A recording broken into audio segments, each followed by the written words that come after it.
Thank the chamber. Senator Madigan. Thank you, Mr President. Tonight I rise to speak on the relationship between a community and their doctors and how that relationship has been bastardised. But first, some background. In January 2012, researchers at the renowned Stanford School of Medicine published a report that found tobacco companies had conducted a carefully crafted, decades-long campaign to manipulate throat doctors. The aim was to calm concerns among an increasingly worried public that smoking might be bad for their health. The campaign by the tobacco industry, beginning in the 1920s, continued for over half a century. I repeat, it continued for more than 50 years. Tobacco companies successfully influenced physicians to not only promote the notion that smoking was healthy, but actually to recommend it as a treat for throat irritation. The tobacco industry did this by schmoozing doctors and by bribing them, and for a long period of time it was a widespread and successful campaign. So it's clear the medical profession is not immune to outside pressure, to financial inducements, to the lure of research grants and corporate donations. It happens, it's real, and it impacts members of our community in devastating ways. Australia is not exempt from this. A 2006 University of New South Wales paper by Susan Engel and Brian Martin says companies have a range of techniques to devalue, demonise, discredit or vilify victims of corporate activities. Companies can label victims as misguided, as ignorant, as complainers, as self-seeking, as vindictive, as pawns in the hands of anti-corporate manipulators or even as criminals. The paper quotes the CEO of CSR in the late 1980s who referred to asbestos claimants as malingerers. The asbestos industry in Australia hid medical evidence of the health impacts of asbestos dust from at least the mid-1930s through to the late 1970s.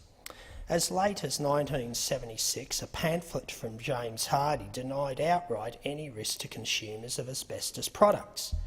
And parts of the medical industry, and I use the word industry deliberately, were complicit in this.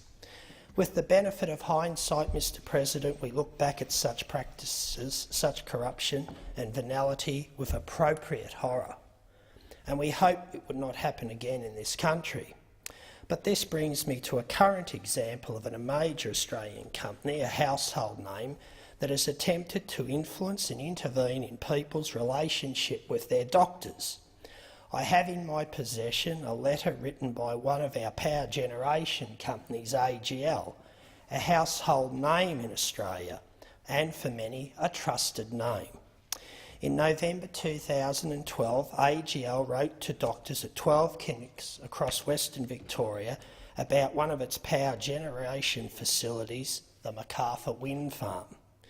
These medical practices span an area of several hundred kilometres from Hamilton in the north to Portland and Warrnambool in the south.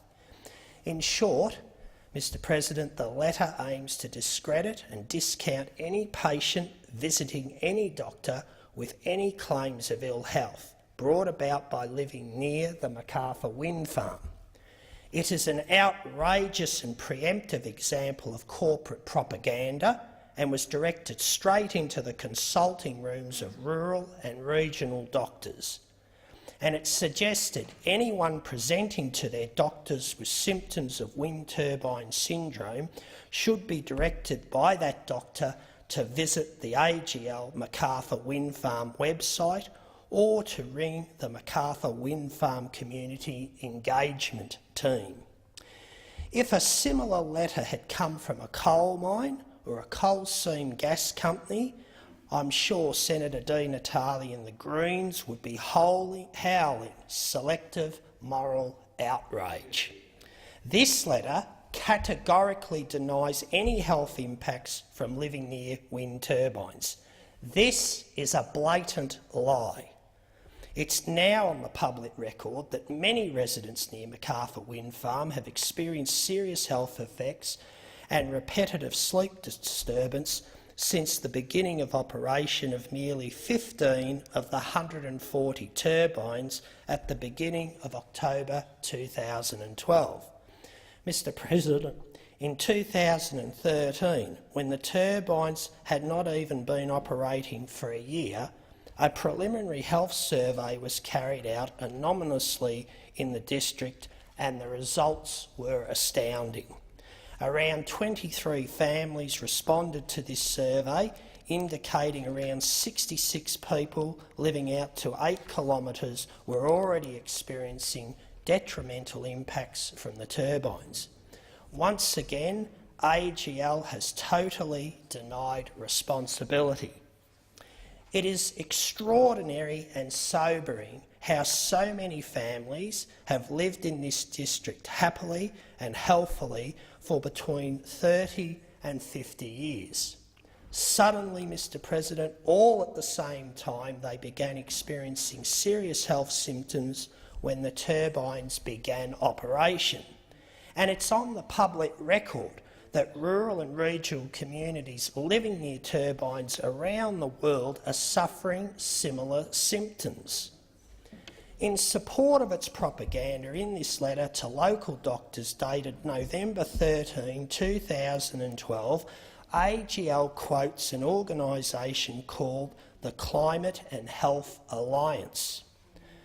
The Climate and Health Alliance includes a coterie of known public health pro-wind supporters such as Fiona Armstrong, Liz Hanna, Peter Tate, Susie Burt, Michael Moore and Simon Chapman. The Climate and Health Alliance is not an independent health body by any stretch of the imagination.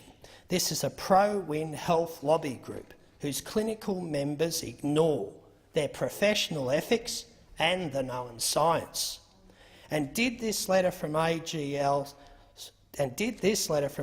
to doctors across Victoria work?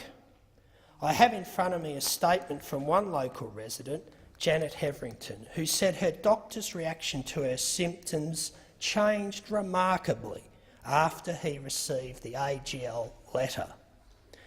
Janet Heverington said she felt violated by the experience and she was forced to seek medical help elsewhere. This is unprofessional and dishonest behaviour by a major Australian company. Like the tobacco and asbestos industries, the wind power generation sector has long known its products make people sick. I call on the government to move as quickly as possible towards independent, eminent health research into wind farms. Thank you, Mr President.